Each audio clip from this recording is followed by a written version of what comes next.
Hello, everybody. Welcome back to Chapter 2, Part 1 of Scarlet Hollow. We're not going to get a recap. Uh, you all watch the other parts first, which is recommended. And, sorry that I haven't posted in a while. I've been busy with a lot of school stuff. Anyways, you open your eyes. The sun has risen. The birds are singing. You are still alive, and for now you are safe. Your gaze wanders across the room to the window in the woods beyond. You wonder if the monsters are lurking there, right now, just beyond the trees, ready to pounce as soon as you leave the crumbling estate. A familiar unease settles into your gut, tangling into a knot of anxiety wriggling as the events of last night play out in your head. You can't help but remember Duke, slumped against a tree, pieces of him scattered across the clearing. You're not sure if you'll ever feel okay again after what you've seen, but you can't stay in bed forever. Hunger pulls you from the clammy depths of the mattress. I'm gonna check on Dustin. Oh good, he's still here. Human is back. Good morning, Dustin. How are you today? Dustin, feel good. Have a productive night. I see you have a bread now. Yes, Dustin found a bread. Dustin also ate a bug last night. Good night for Dustin. Have you met Frou Frou? Monster. Can I talk to you about something horrible that happened last night? Human can always talk to Dustin. What happened?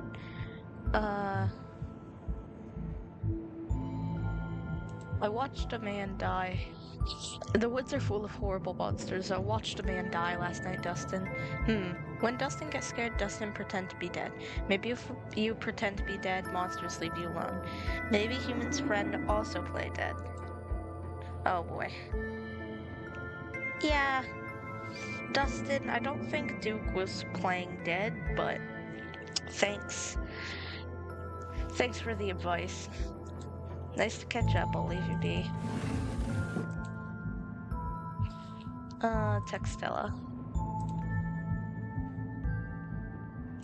Send a picture of a tired cat you found on the internet. It might take her a minute to get back to you. In the meantime, I'm gonna get dressed and head down to the kitchen.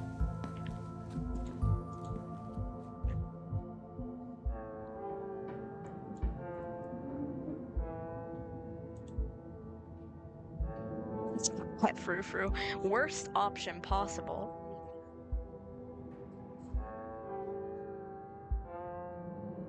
Gretchen sends her regards. I'm not going to try even reading that. I apologize. That creature has not yet returned to whatever vile pit of hell it crawled from. Truly yours is not a kind god. Oh my gosh. Have you noticed anything weird around here? We ran into these horrible things in the woods last night and silence. Do you know what time it is? Quiet your awful little mouth. Your voice is the only horrible thing I have witnessed as of late. Hey. The police called last night. I guess you and Stella were serious about that old farmer guy. We were chased through the woods by monsters and you're worried about the cops? Yeah, I'm worried about the cops. I'm busy and I don't like talking to them. What is up with you and Stella? We just have a history, that's all. I don't need to explain myself to you. Old farmer guy? His name was Duke Tabitha. Okay, whatever. They didn't say he died, but they did say he didn't go home last night. And they had quite a few questions about you, QWERTY. Before you ask, don't worry, I told them that you're an upstanding citizen. Thanks for having my back. Sure, what else is family for? Friggin' smile, I can't. Can I hang out with you today? At the mines? No. I've gotta get to work. But just stay out of trouble today, alright? I'll try to be back by sunset, and I expect you to be here. I don't want to hear complaints. Just do what I ask, and we won't have any more problems. Tabitha takes a few steps towards the door. Sunset. Your cousin huffily exits the kitchen. Her footsteps fade down the hall, ending in the characteristic creak, then slam of the front door as it opens and closes behind her. Once again, you are the only human in the estate. It seems you make a habit of bad first impressions. None? The cat chuckles mockingly. It's another tired cat. Hope you're holding up okay, or as good as you can with all the stuff we saw last night. I was up most of the night on cryptid forums. No real answers yet. I'm at the library now if you want to join. I have scones! Yay! Uh, scones, say no more. And that's that. Time to start your day. Um,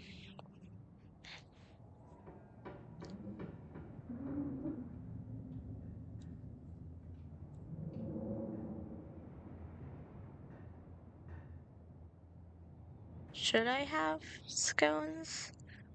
Or should I try to clean the guest bathroom? I'm gonna try to clean the guest bathroom this time. If you're going to have to keep using that ungodly bathroom, you're going to at least make sure the surfaces have been bleached. You scrounge for cleaning supplies, finding a few dusty containers and spray bottles, none of which you recognize. They all feel like antiques, but they're the best you have. Armed with a rag and trash bag, you set to work. It is a monumental task, and it nauseates you to think about just how many years of caked up dirt, grunge, and other former fluids you have to scrub away to return some of the semblance of normalcy to the bathroom.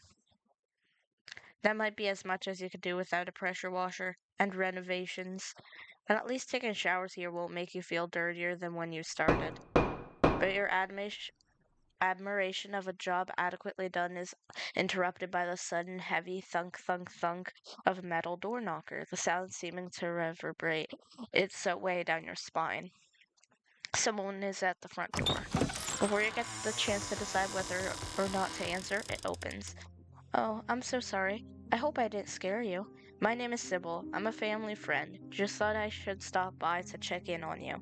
Stella came by my tea room last night. She told me about what you saw out in the woods, and she showed me her footage too.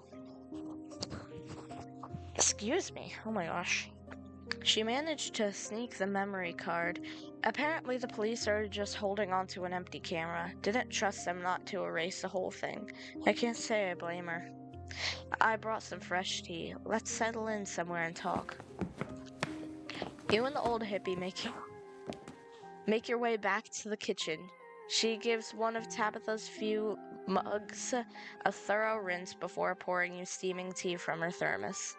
The smell is amazing, a nostalgic, earthy odor reminiscent of fall, as if it was brewed with autumn leaves. Take a sip. It tastes not unlike a rotten log, but somehow it isn't unpleasant. Like you're tasting a hike through dawn-dampened woods. It leaves a refreshing, citrusy aftertaste, like a cool breeze sweeping through the leaves from the path the tea left on your tongue. I hope you like it. This is my new chaga and lemon balm blend. I love experimenting with local ingredients. You said you were a family friend? That I am. I used to know Vivian, in fact, before she left town. Maybe if you find yourself with time to kill one of these days, I could tell you unsavory tales of her youth. I was a little less close with Pearl-Ann, not for lack of trying. She was quite the character, bless her, and may she rest in peace.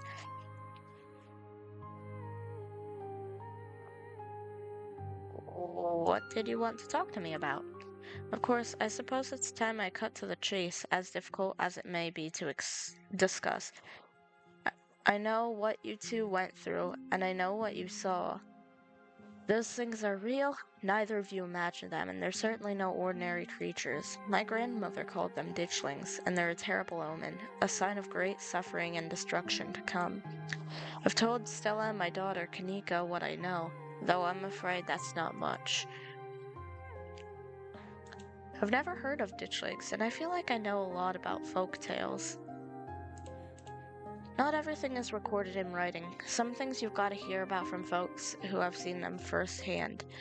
And when you get to be as old as I am, you hear a lot of things.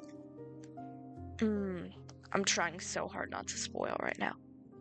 You know, you should count yourself lucky. There aren't many people who have seen a ditchling and lived to tell about it. Or so they say. Sybil, you all-knowing, powerful being, stop trying to hide it. Okay. What kind of destruction are we talking about here? If you'd seen just one or two, I'd say it could be a bridge collapse, a bad accident, something tragic but not devastating. But this many multiplying like they are, I couldn't tell you. So they're dangerous? Are they going to start attacking people? I think you misunderstood me. They're not dangerous on their own. Think of them more like birds flocking before a storm. They're neither a threat on their own nor the cause of what's to come, merely a sign that things are not as they should be.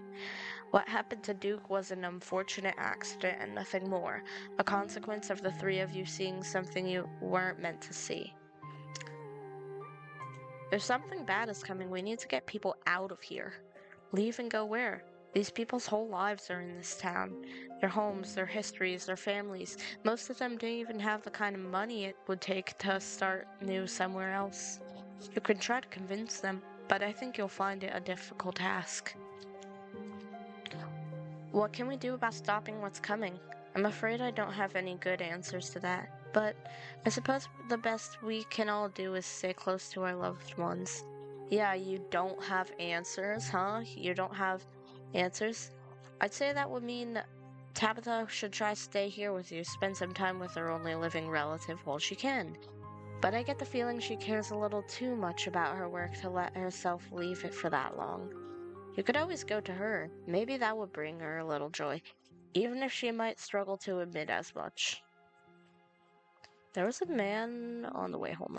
I don't know if this is something you'd know about, but when Tabitha and I were on our way home, there was this man in the road. It was dark, but he had a miner's jacket on. He knew my name, and there was something off about him.